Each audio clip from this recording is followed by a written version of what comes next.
Gracias a los tres por este ratito. Gracias a vos. Carlos, ¿el peronismo aceleró los tiempos o no? Porque el gobierno sí dijo, quiero la reelección, qué sé yo, febrero, marzo, abril de este año, fue el presidente, inauguró las sesiones ordinarias, haciendo un poquito de memoria, dijo, lo peor ya pasó, qué sé yo, después vino todo lo que vino. Pero ya dio caldo de cultivo a la discusión por el 2019. Y después apareció la oposición, digamos, y todo lo que parecía impensable empieza a ser pensable.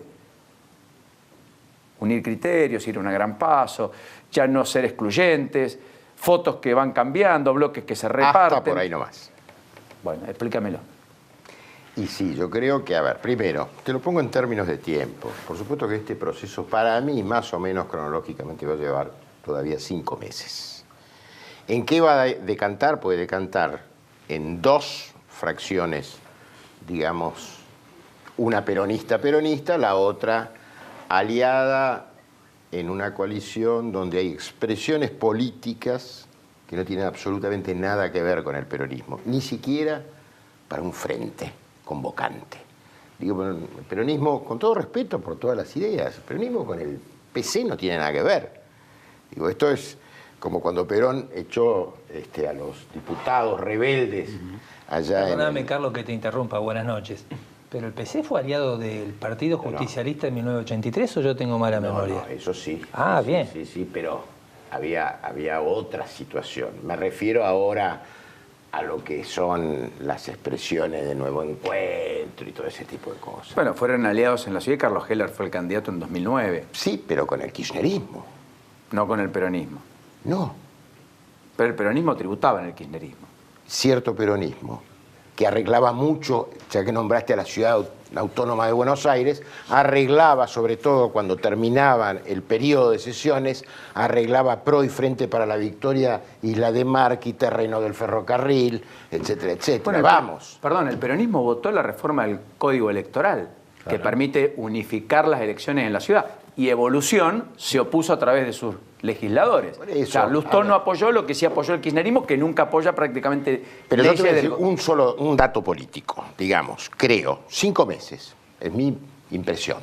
Puede ser 2 expresiones, no voy a calificar, pero yo no tengo el peronómetro. Pero si hay algo en la anarquía política que estamos viviendo, socialmente, y anarquía política, falta de autoridad, una diputada lo enrostra al presidente, digo, lo único que perdura con sus errores y con sus aciertos, con sus críticas y con sus valías en la historia argentina, son las organizaciones gremiales.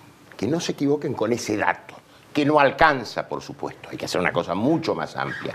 ¿Por qué? Porque lo venía conversando con él antes. Para mí la morfología de la sociedad argentina está cambiando. Muchos la comparan con el 2001. No es así. El gobierno va a tirar plata por abajo en el conurbano, eso seguro. Pero acá hay una caída simbólica y material de los sectores medios y medios bajos. Por ahí viene la cosa. Que son los que definen elecciones aún. 15%. Es la base también del electorado que lo llevó a Mauricio Macri a la presidencia, ¿no? Y por eso hay más decepción. A Raúl Alfonsín a la presidencia. Y que le dio la última elección legislativa, hace apenas un año atrás. Bueno, lo llevó de la Rúa al poder, validó la reelección de Menem y en su defecto sepultó las chances de cualquier peronismo no kirchnerista validando a Cristina. Guste o no guste, ha sido así. La pregunta del millón es, ¿Cristina obtura la unificación del peronismo? Porque en todo lo que decís, la única que incorpora esos sectores que nada tienen que ver con el peronismo dentro del peronismo eventualmente es Cristina. Sí, sí, pero no es una cuestión de personas, ¿eh? Yo, en todo caso, en otro momento, quiero que participen los colegas, en otro momento hablamos de ideas políticas, que es otra cosa. De ideas políticas. ¿Cómo está el conurbano? ¿Todos referencian a Cristina porque mide y entonces todos necesitan ganar? ¿Daniel o no? Yo creo que la discusión es un poco más compleja. Me parece que en efecto los intendentes se referencian con Cristina porque es la figura que les arrastra votos.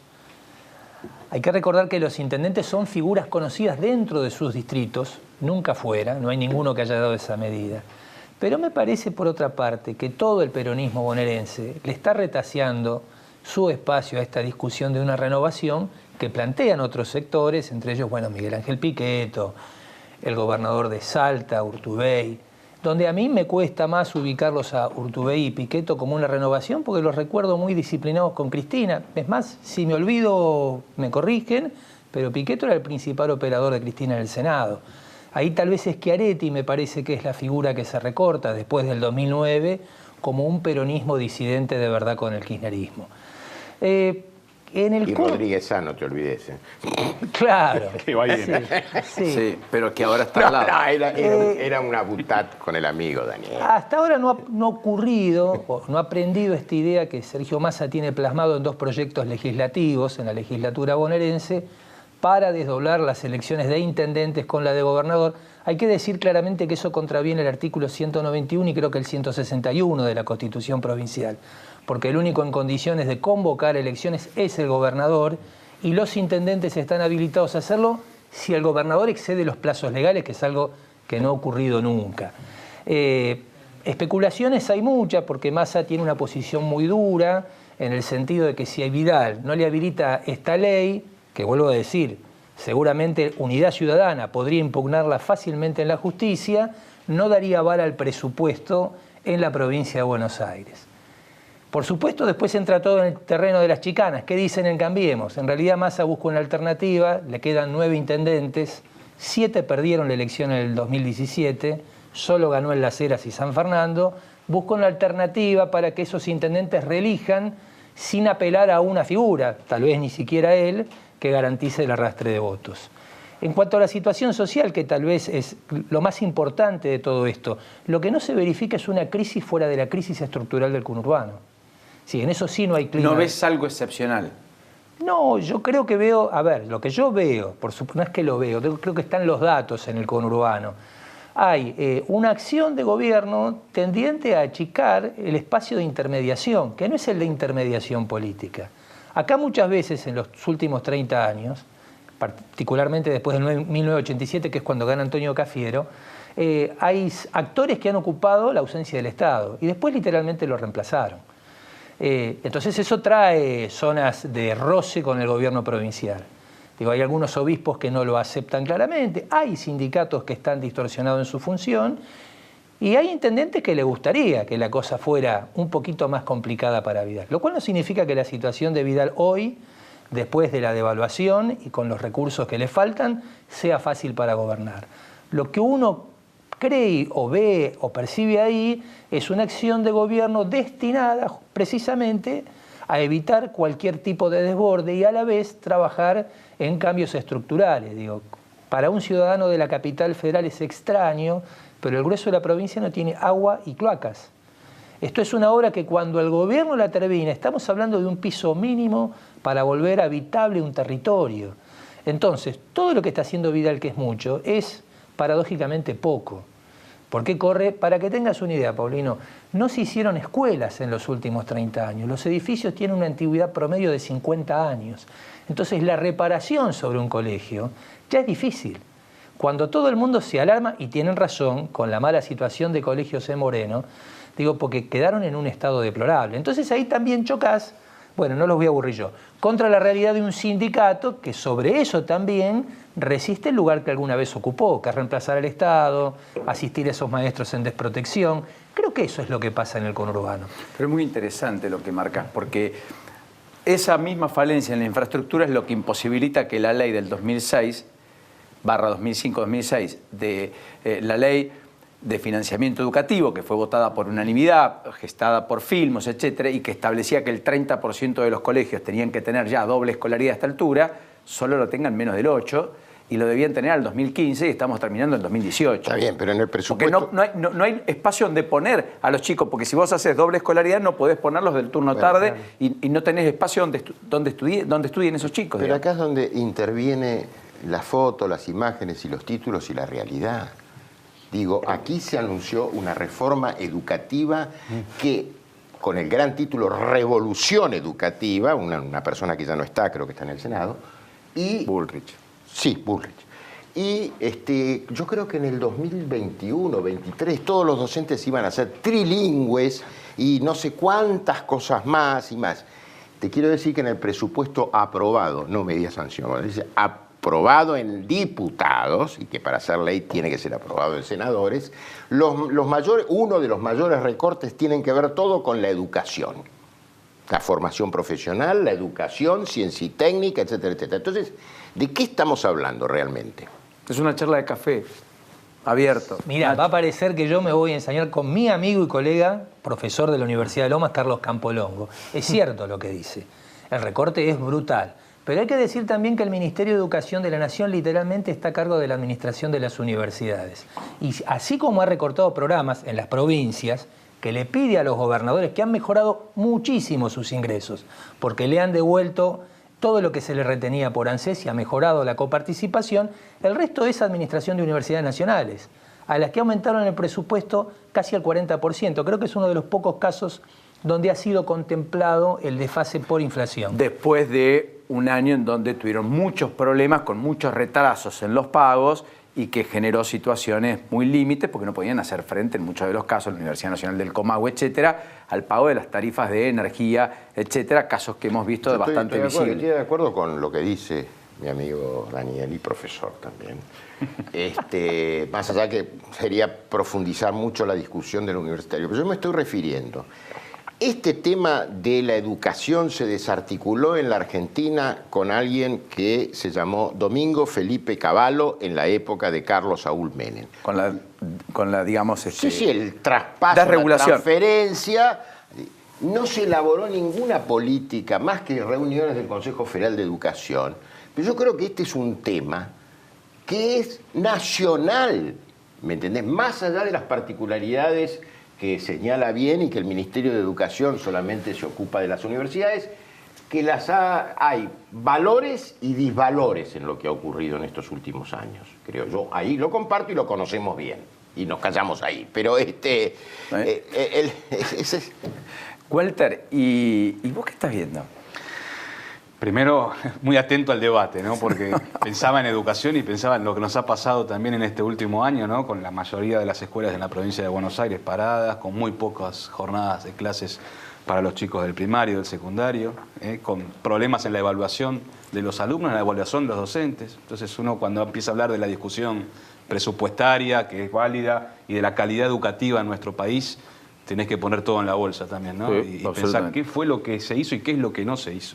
Y cómo se trata el problema desde la administración, desde los gremios y desde la sociedad en sí, ¿no? Que creo que es... ¿Cuál es el rol de los papás, no? Porque hay que ocuparse también. ¿Cómo? No es un depósito de nuestros hijos, digamos. Tal cual. Es una comunidad educativa de la cual somos parte, digamos. Tal cual. Y ese déficit que tenemos educativo es el que se traslada también al resto de la sociedad en momentos en los cuales estamos atravesando situaciones complicadas de lo económico, situaciones que afectan a lo social en todo sentido y que empiezan a derivar en esta puja política que tenemos hacia el año 2019 con la tirantez que vemos en las calles, que vemos en las empresas, que vemos hasta en las administraciones públicas, tanto a nivel nacional como a nivel provincial. Creo que hay un problema de fondo mucho más grande que el coyuntural político que tenemos electoral el año próximo y el económico fuerte que tenemos ya muy presente en este 2018. O sea, ¿vos crees que hay una especie de grieta perdurable, que está la mecha corta, que hay una especie de ira permanente que nos y un debate invade? Que nos debemos como sociedad y una necesidad de establecer políticas de Estado que la Argentina nunca estableció. Proyecto. Nunca la lleva adelante. Digo, ¿dónde está el plan, proyecto? ¿Hacia dónde vamos? ¿Dónde queremos ir los argentinos? Pero ¿y si es difícil aglutinar a dos de un mismo espacio político para pensar una idea común? Bueno. Cuánto menos hacerlo con el que piensa distinto y cuánto menos con la diversidad y con la heterogeneidad que tenemos y cuánto menos con un peronismo que tiene tantas expresiones como líderes, un Cambiemos que hasta son poquitos pero ya parecen distintos y son diferentes y tienen sus internas. Convengamos que por un lado ahí el oficialismo, esto es objetivo, su estrategia táctico-electoral es cuanto mayor división haya en el peronismo, mejor porque es nuestro único salvavidas. Digo, esto no hace falta escucharlo a Durán Barba, es lo único que tiene. Yo con Cristina en la cena, perdón Carlitos, con Cristina en la cena, si al gobierno se le corre Cristina está en el peor de los mundos. Primadona en esto. Si Cristina decide bajarse, tiene un acto de lucidez mental y se baja, el gobierno está en el peor de los mundos, Carlitos, porque no está preparado y no espera eso. Y están haciendo todo lo posible. ¿Es posible que Cristina no sea candidata? Yo no la conozco. No lo creo, porque para no serlo, el impedimento real sería que tuviera una sentencia firme y no me parece que den los plazos. Por voluntad de ella, diciendo, bueno, yo me quedo 4 más en el Senado, tengo tiempo. No lo creo. Además, ya han comenzado las tensiones lógicas que va a haber con los intendentes por las listas. Estamos de junio a, ¿cuánto? 8 meses. Sí. Y en el acto de Merlo del Día de la Lealtad, que creo que es el primer episodio serio de tensión, le impidieron, cuando estaba previsto, a Máximo Kirchner cerrar el acto. Fue una decisión básicamente del intendente de Merlo, por la irrupción, por la forma en que irrumpió la Cámpora, digamos, de una forma bastante violenta. Creo que es la primera tensión seria que tienen. Todo el mundo igual descuenta que Máximo Kirchner va a encabezar la lista de diputados nacionales. Aquí el temor es la hora del cierre, donde Cristina va a hacer valer sus votos, y creo que ese va a ser el momento de mucha decisión de los intendentes. Pero hasta ahora me parece que todas las señales es que Cristina es. Y además es la que mejor mide del espacio. Carlito, Felipe Solá y Héctor Daer se sentaron en la mesa de acción política del Partido Justicialista a nivel nacional. ¿Hay chance de Felipe candidato a presidente? Si Cristina no es. Bueno, eso igual que Agustín Rossi, Axel Kicillof. No, a ver, hay un sector del peronismo bonaerense que ya trabaja por la candidatura presidencial de Solá y va a intentar que Cristina no sea. Otra cosa es que lo logre. ¿Y Scioli, que está ahí en la punta, es una opción? En la punta de la punta de la mesa. Aguado de Pedro de un lado, Daniel Scioli de otro. A mí me parecería que más allá de la vocación política que cada uno tenga, una introspección de lo de cada uno, y lo digo, por ejemplo, por Daniel Scioli, creo que debería, por lo menos, bajar un poco la cuestión. Me lo crucé en Tucumán. Digo, la verdad que lo único que ofreció fue material para que siga la cosa del tren fantasma, etcétera, etcétera. Entonces, digo, me parece que, no sé, la Argentina no ha tenido...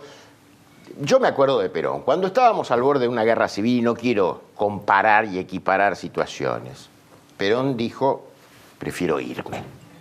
Renunció y volvió 18 años después.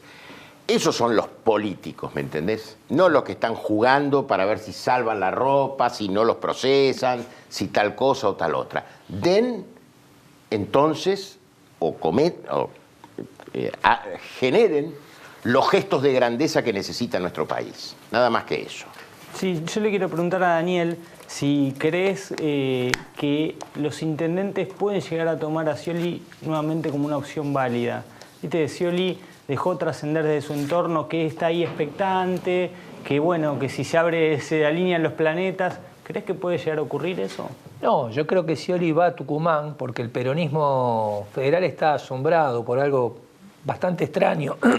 Yo creo que porque los gobernadores no conocen la provincia. Le llama la atención que todos los bonaerenses quieran ser candidato a presidente y ninguno quiere ir de candidato a gobernador. Digo, caso Massa, Solá. Entonces, le falta un candidato a gobernador. Y yo creo que Scioli va ahí invitado, no sé por quién. Fue invitado por el gobernador. Por el gobernador de Tucumán, que a la vez también tiene una apuesta que es distinta a la de Schiaretti, que es pesar en ese espacio. Y el gobernador de Tucumán, desde su visión, su enfoque, que es respetable como cualquier otro, cree que Scioli puede jugar un rol. Todo el mundo en el peronismo federal sabe que a menos que derrape, y es una posibilidad como cualquiera en la realidad, el plan económico del gobierno va a ser difícil ganarle a Vidal. Entonces buscan a alguien dispuesto a cumplir el rol de juntar votos. De poner la cabeza. Claro. De poner la cabeza. Scioli me parece que la tiene puesta ya en otro lado. Bueno, hay que ver cómo termina eso. Ahí hay un juego, ¿no? Que también se da dentro de Cambiemos con los propios del gobierno. Si Vidal es más que Macri o no, y si Vidal garantiza más cosas de las que Macri garantiza, pero eso supone que si Vidal es candidata a presidenta, desvisten la provincia de Buenos Aires, es vestir un santo para desvestir otro, y allí se quedan, sí, sin ninguna espada ahí. El problema pasa a ser más de Cambiemos que de la oposición. Pero fíjate vos, ¿no? Por eso la mayoría dice, pese a todo lo que las encuestas... Es de la especulación lo que estamos haciendo, que nos desplaza de poder aglutinar de alguna manera la tragedia que estamos viviendo en la Argentina. Porque me parece que no tenemos conciencia de eso, más allá de conurbano, no conurbano, misiones. Digo, es gravísima la situación que tenemos en la Argentina. Y no es que se arregla con la macroeconomía solamente. Esto es un verso de ciertos macroeconomistas lobistas que aparecen por las pantallas. No es el problema central, que hay que ordenar la economía, pero estamos todos de acuerdo, que hay que ordenar la macroeconomía, no te quepa la menor duda, pero él señaló un problema que no se soluciona en un año. Y si se bajan los presupuestos hoy, Digo, ¿qué es lo que va a resultar? No porque el presupuesto en sí mismo, estoy discutiendo de contenido. A ver, todas las discusiones del siglo XXI. Esto es lo que me pregunto. Mira, y termino con esto y disculpa. No. Hay un sociólogo que se llama Marcelo Gullo, rosarino, y que dijo textualmente: las élites dirigentes de la Argentina no tienen ni idea de lo que está pasando en el mundo. Y yo suscribo eso, porque no se está estudiando nada. Estamos haciendo especulación de la foto de me saco con este, me saco... Buscamos el atajo permanente en líneas generales.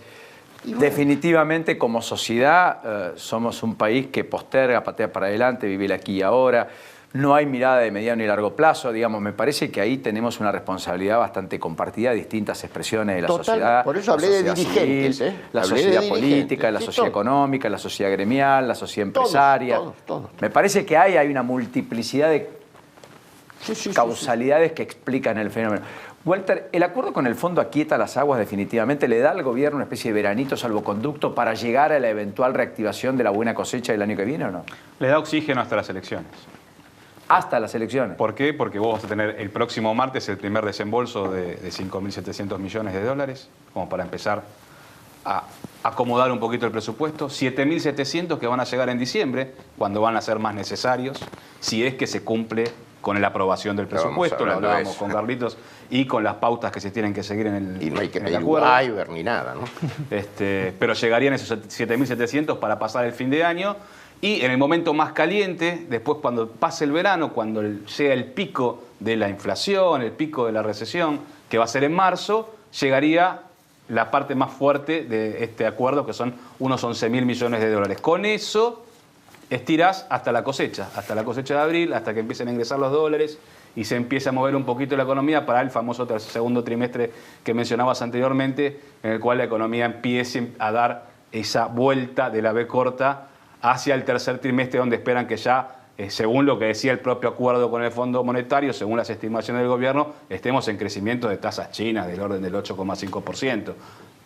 En la letra veremos qué es lo que pasa hacia adelante, ¿no? Paulino, sí. ¿me dejás compartir una imagen? Sí, claro. ¿Viste los incidentes, el escrache a María Eugenia Vidal? Sí. Bueno, aparentemente quien convocó o quien fue parte de la convocatoria trabaja en el municipio de 25 de Mayo. Estamos hablando de Claudio Chule Fernández, que es integrante de la Casa de la Cultura de ese municipio, responde al intendente Hernán Ralinqueo.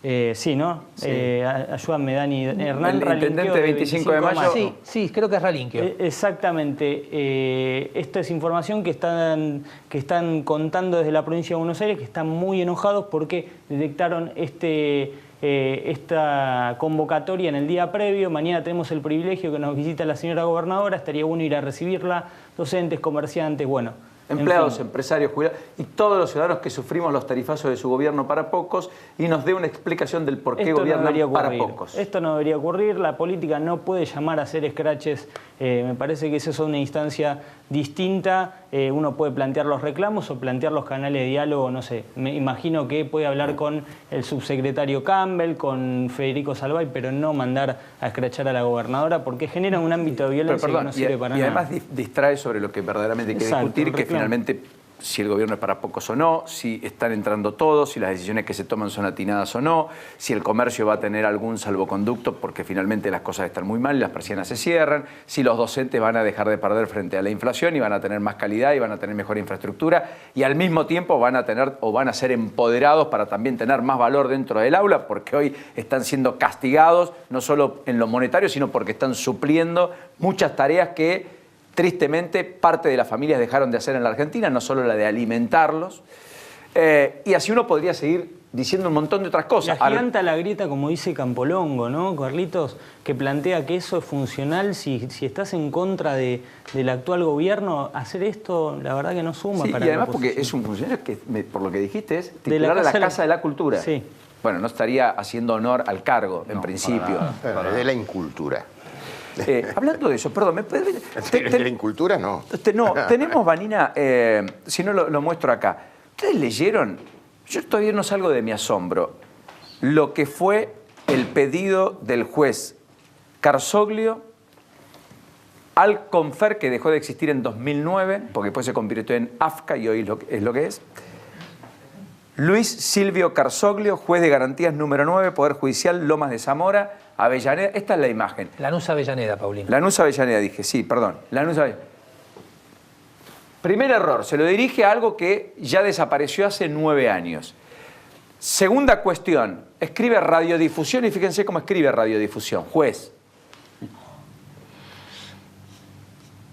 Se sorprende, Pablo. Igual eso es lo de menos, ¿no? No, y después lo que pide específicamente, lo que pide es un bozal legal que no existe, durante 6 meses que nadie pueda hablar sobre un tipo como Petrov, perdón, disculpe que no puedo hablar, doctor Carzoglio, Petrov que es un barra de Independiente, Sí. que está sindicado de ser parte de una asociación ilícita, que vendía entradas de manera ilegal, que usufructuaba con esa relación, entre otros, con Pablo Moyano, por el cual el fiscal equivocado no pide la detención de Pablo Moyano, el juez no hace lugar, corresponde, todo termina siendo apelado a una instancia superior en términos judiciales, pero el tipo manda a decir que no mencionen a Petrov ningún medio, ni que se haga alusión a la causa, etcétera, durante los próximos, además, 6 meses.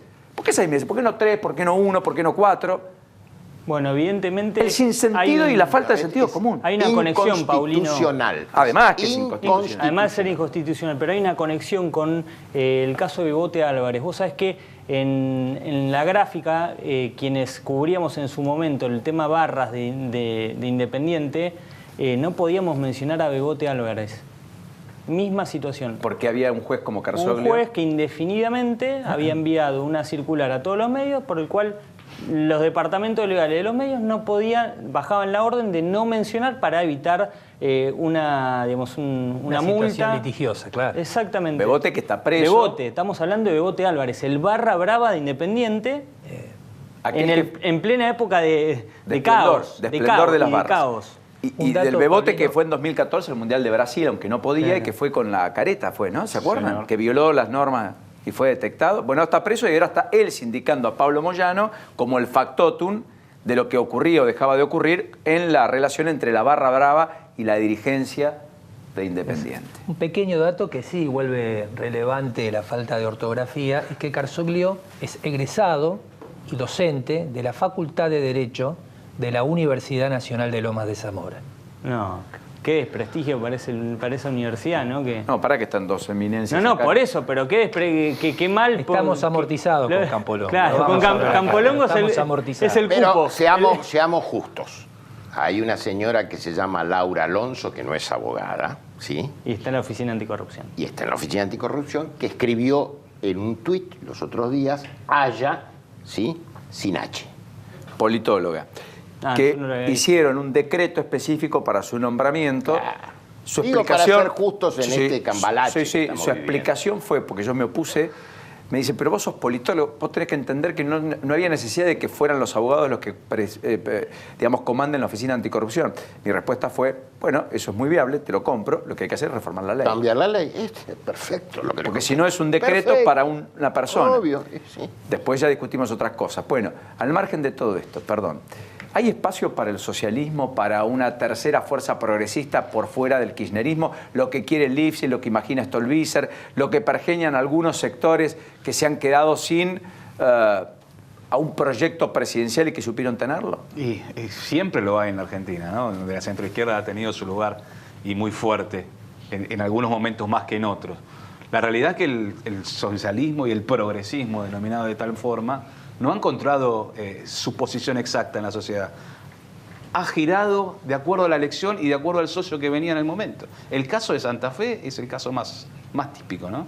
Con una sociedad con el radicalismo que después se rompía a nivel nacional, porque el radicalismo se asoció con el macrismo para la elección nacional, y ahí se establecieron las diferencias. Hoy tenés encuentros de Margarita Stolbizer con los socialistas santafesinos, ¿no? Buscando otro sendero después de haber establecido esa alianza con Sergio Massa en la provincia de Buenos Aires. El punto es cuál es Pero el Massa lugar. además estuvo con Sí, yo ¿Cuál creo es que el esa lugar es que la tiene sede el del CEMUPRO? Ese es el dato, la presencia de Massa, porque me parece que hay todo un sector del peronismo federal que está muy entusiasmado con que el socialismo y Stolbizer participen y si pueden, por izquierda, le quiten algunos votos a Cambiemos. Porque yo creo que Stolbizer, sobre todo en las 2 últimas elecciones, ha perdido electorado a manos de Cambiemos, particularmente a manos de María Eugenia Vidal. Así que me parece que está más entusiasmado, si me preguntas a mí, el peronismo federal que Stolbizer y los socialistas. Hay 2 buenos candidatos en Santa Fe, ¿no? Del socialismo, me decís. No, del peronismo. No, Omar Perotti me parece que Y Bielsa. tiene una Por eso, desventaja. Sí, y Bielsa. Y Bielsa. Sí, María Eugenia es muy buena que se va a candidata. lanzar. O sea que efectivamente ahí va a haber internas, estimás vos. No, esto hay que ver porque, bueno, es muy las cosas. Viste que estamos en conversaciones. Y lo interesante de María Eugenia Bielsa es que es una candidata que, si bien es indiscutiblemente peronista, tiene anclaje en otros sectores que no son Y peronistas. valiente. Se le plantó a Cristina y le dijo, no, a mí la lapicera usted no me la pone. Y Bueno, se fue. es la hermana del loco, Bielsa, ¿no? También de Rafael. Y de Rafael, claro. Yo no la conozco, pero leí su historia. Está muy bien. ¿Qué? No, recién él comparaba la actitud de Perón cuando se retiró y dijo hasta acá llegué y volvió después de 16 años. A mí me da la sensación, 18, perdón, la sensación que hoy no hay políticos de raza. Para mí hay mucha gente oportunista, para mí hay mucha gente que piensa en él y no en realmente lo que necesita el país, que es la unión, porque si uno tiene digamos, pensemos que el Estado es la familia, de ahí nace el Estado. Si yo tengo un problema familiar, trato de arreglarlo y no tener siempre a alguien en contra. Siempre buscar, no sé, algo que salgamos todos adelante. Y eso no lo veo. Es como que cada uno busca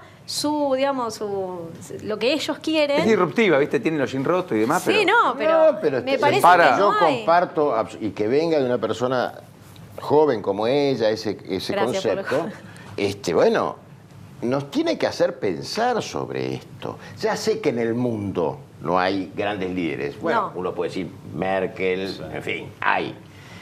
Pero lo que ella está diciendo es de hombres de Estado que tengan una visión, no Ay. que estén fijados o anclados en una sola cosa. Y la Argentina lo necesita urgente. Mira, yo ya sé que esto va a generar por ahí en algunos, pero yo te diría que las únicas 2 personas con visión de Estado, ¿sí? Con sus más y con sus menos y con sus diferencias, que tuvo la Argentina en el siglo XX se llamó Juan Domingo Perón y Arturo Frondizi.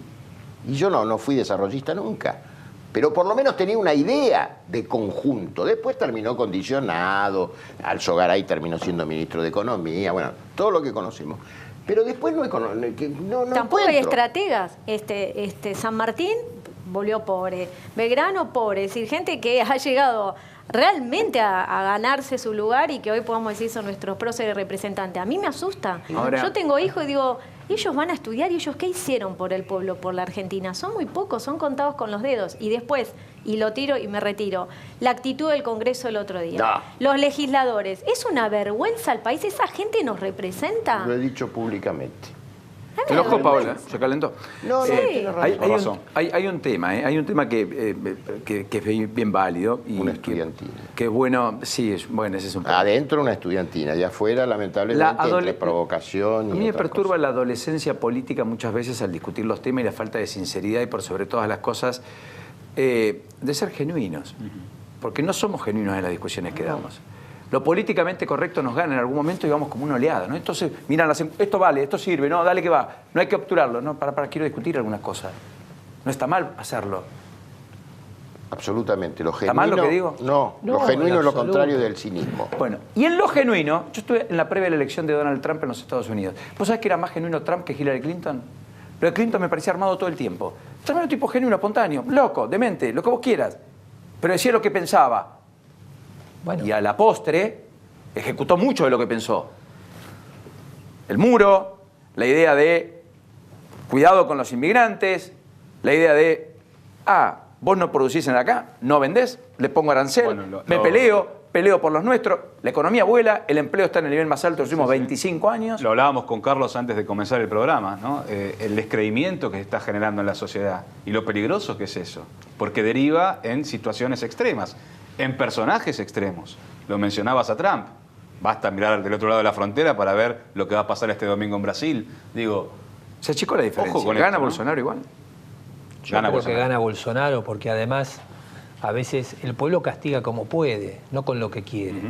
Pero algo muy interesante con lo que decía Walter, hay un trabajo hecho en toda la tercera sección electoral por una consultora, que es 3.0, preguntando a los jóvenes por sus inquietudes. Y yo te puedo asegurar, viendo el estudio, que si Bolsonaro se presenta en Berazategui gana, y gana por arrastre. Porque lo que los jóvenes piden sobre todo es seguridad. Y hay que vivir en el conurbano para entender qué significa para un joven no poder caminar de noche.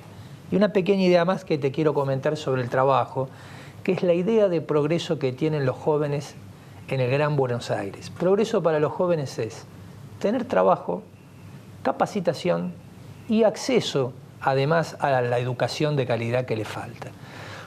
Eso nos ayuda a ver también a dónde estamos, porque nos cuesta, y va a ser difícil pensar en la robótica si no podemos estar bien en lengua y matemática. Y eso en la provincia de Buenos Aires hoy no está garantizado. No, y un concepto de matemática que han tirado como inoperante, inútil, desde el presidente de la Nación lo dijo sobre la matemática, que me parece que no tiene noción de lo que dijo, porque vos necesitas lo instrumental, seguro, pero necesitas del pensamiento abstracto. Vos como profesor lo sabés, y la imposibilidad que hay hoy es de comprensión de textos, porque tiene que ver con estas cosas. ¿El gobierno da marcha atrás en la ley de alquileres, la frena? Y al mismo tiempo de frenar la ley de alquileres,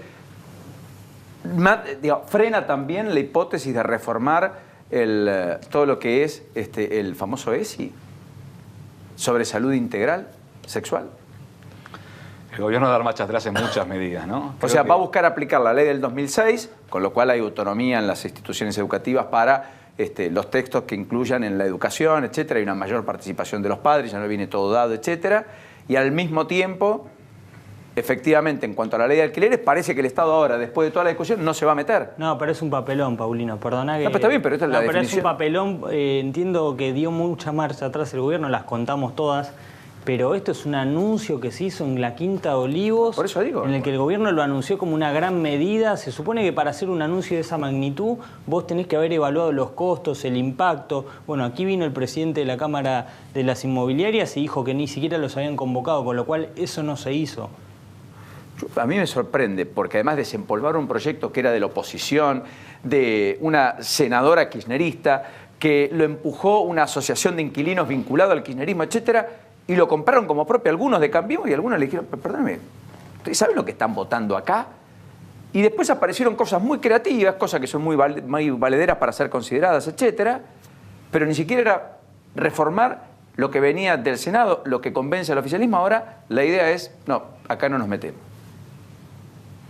Y lo curioso es cómo no se evalúa previamente cuáles son los impactos de las medidas que se van a anunciar, ¿no? Sobre todo en algo que desde lo social es tan fuerte como, por ejemplo, la ley de alquileres, ¿no? Porque hoy está todo el mundo preocupado porque si el que está alquilando va a tener que pagar mucho más por el próximo contrato de alquiler, porque no sabe a quién le van a cargar los costos. Bueno, todos este tipo de medidas en las cuales se da marcha atrás. Si se da marcha atrás porque se equivocan, bienvenido que se dé marcha atrás y no avanzar contra la pared y chocarse.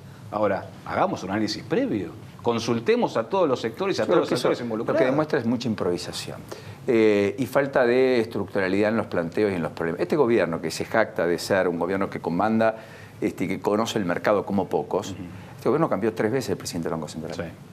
Sí, sí. Y rápidamente. Y este gobierno termina yendo a un acuerdo con el fondo y cambiando el mismo acuerdo que firmó con el fondo 60 días después. Y ahí está el descreimiento. Bueno, y este mismo gobierno es el que tuvo el debate interno nunca zanjado si shock o gradualismo. Y ahora parece ir al plan C, ni siquiera al plan B, porque en el medio no hubo nada, porque hubo 2 meses de un desasosiego entre el dólar de 20 y el de 40. Hubo 2 meses donde la gente miraba cada 15 minutos cómo se actualizaba la pizarra del tipo de cambio en la City porteña. Algo que definitivamente lo que pasaba en la Argentina durante un día pasa en cualquier país normal en años. Les agradezco. Nos dejaste mudo. Gracias por este ratito a los 3. Gracias, Tengo que ir a la pausa, que los he retenido más de la cuenta y demás.